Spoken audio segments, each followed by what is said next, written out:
Yemen का बादशाह है, उसने हुक्म जारी किया कि यमन वालों को कत्ल कर दिया जाए, इसलिए कि ये सब चंद बुजुर्गों को और शख्सियात को बुरा बोलते हैं, वाजिबुल कत्ल है और ये जो है वो राफजी हैं, जबकि उनका मकाम बहुत बुलंद है। जी कहा गया जी फला फला फला फला फला फला फला लोगों को ये बुरा बोलते हैं, उनका मकाम बहुत बुलंद है। दलील क्या है कि उनका मकाम बुलंद है? किसी ने कहा जी दलील, कहने लगे देखो फला बाग के अंदर जो दरख्त अनार का लगा हुआ है, उसके अनार के ऊपर इनके नाम छपे हुए हैं, कुदरती तौर पर इनके नाम कंदा हुए हैं।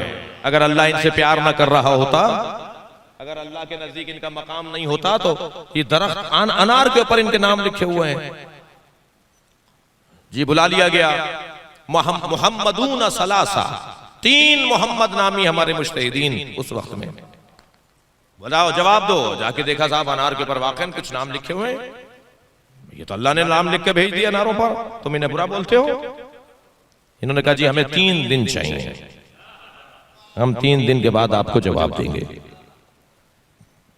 3 दिन इन्होंने रोजा रखा।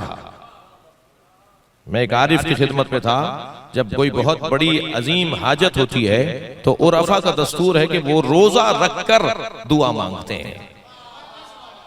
मैंने एक बुजुर्ग से पूछा कि क्या फलसफा है कि रोजा रखकर दुआ मांगी जाती है? फरमाने लगे कि रोजा रखने से बदन में शुबहनाक ग़िज़ाएं ज़ाइल हो जाती हैं, तब दुआ कबूल होती है। सलवात पढ़ ले जरा मोहम्मद व आले मोहम्मद। जी बाज़ औक़ात हमारी दुआएं कबूल ना होने का एक वजह ये होती है जी असर ही नहीं हो रहा ज़बान के अंदर, तो वो बदन से ज़ाइल हो जाना चाहिए वो तमाम शुबहनाक ग़िज़ाएं। तो ये 3 दिन उन्होंने रोजा रखा और तीसरे दिन जब ये रोजा इनका तमाम हुआ, मुनाजात की, मौला को पुकारा, मौला मदद कीजिए, हम आपके गैबत के अंदर हैं, आपके चाहने वाले हैं। तो बहुत देर मुनाजात करते रहे, कोई रहनुमाई नहीं हुई।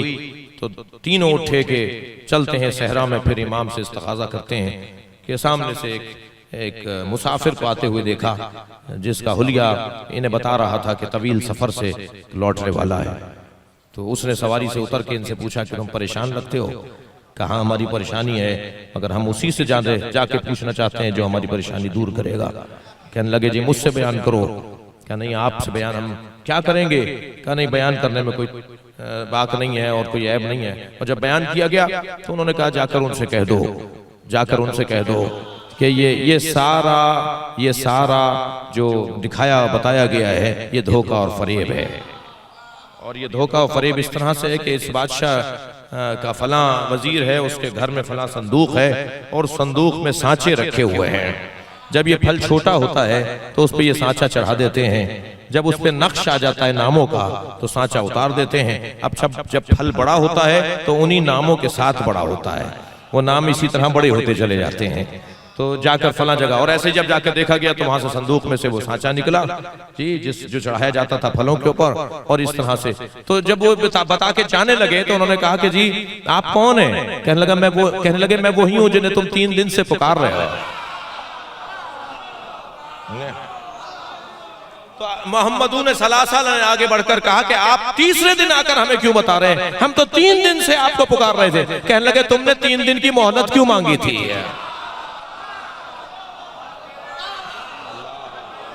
सलावत पढ़े मोहम्मद व आले मोहम्मद।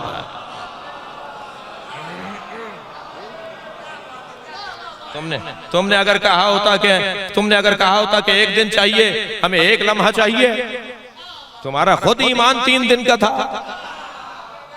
तुम मुझे 3 दिन बाद चाहते थे, मैं 3 दिन बाद आ गया। सलावत पढ़ ले मोहम्मद व आले मोहम्मद।